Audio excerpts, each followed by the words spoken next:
Channel کو subscribe کریں، video کو لائک کریں، دوستوں کے ساتھ شیئر کریں، ویڈیو کو لاسٹ تک لازمی دیکھیں۔ شکریہ۔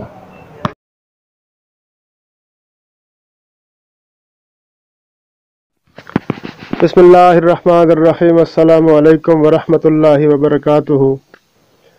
سابق قائم مقام امیر تحریک لبیک یا رسول اللہ کے قائد محترم علامہ ڈاکٹر شفیق امینی صاحب نے برے والا اور ملتان میں ختم نبوت کانفرنس سے خطاب فرمایا۔ قائد محترم جناب شفیق امینی صاحب نے فرمایا کہ پچھلے 4 ماہ سے امیر المجاہدین قبلہ علامہ خادم حسین رضوی صاحب اور پیر محمد افضل قادری صاحب حق اور سچ کی جنگ لڑ رہے ہیں۔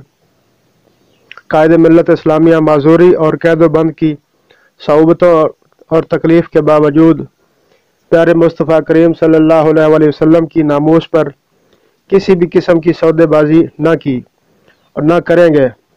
الحمدللہ قائدین اپنے مشن پر ڈٹے ہوئے ہیں۔ ہم ان کی جرأت و بہادری کو سلام پیش کرتے ہیں۔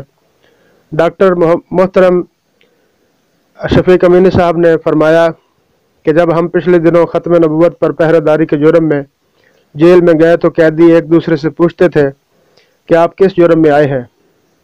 تو کسی نے کہا میں نے قتل کیا ہے، اس جرم میں آیا ہوں۔ کسی نے کہا ڈکیتی کے جرم میں آیا ہوں۔ کسی نے کہا جائیداد کا جھگڑا تھا۔ کسی نے کوئی جرم بتایا تو کسی نے کوئی جرم بتایا، اور الحمدللہ یہ صرف تحریک والے ہی تھے جو ادھر بھی سینہ تان کر کہتے تھے کہ کوئی اور جرم نہیں کیا۔ ہم نے تیرے پیارے محبوب مصطفیٰ کریم صلی اللہ علیہ وسلم کی عزت پر پہرہ دیا۔ اگر یہ جرم ہے تو یہ جرم ہم بار بار کریں گے اور یہ سر بازار کریں گے، اور اگر یہ جرم ہے تو ہم یہ زندگی کی ہر سانس پر کریں گے انشاءاللہ۔ ہم نے نہ کوئی ڈاکہ مارا ہے، نہ کوئی ملک کو لوٹا ہے، ہم نے نہ کوئی کرپشن کی ہے، نہ کوئی چوری کی ہے، نہ کوئی قتل کیا ہے، اور نہ قانون کو ہاتھوں میں لیا ہے۔ ہم نے تو صرف پرامن احتجاج کیا اور گستاخ رسول ملعونہ کی موت کا مطالبہ کیا اور عدالتوں سے رجوع کیا۔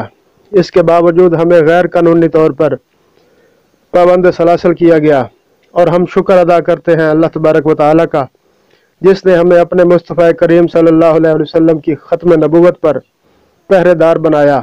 انشاءاللہ ہم جیلوں سے نہیں گھبراتے۔ ہم ختم نبوت پر کسی بھی قربانی سے دریغ نہیں کریں گے انشاءاللہ عز و جل۔ لبیک لبیک لبیک یا رسول اللہ، تاجدار ختم نبوت، زندہ باد زندہ باد۔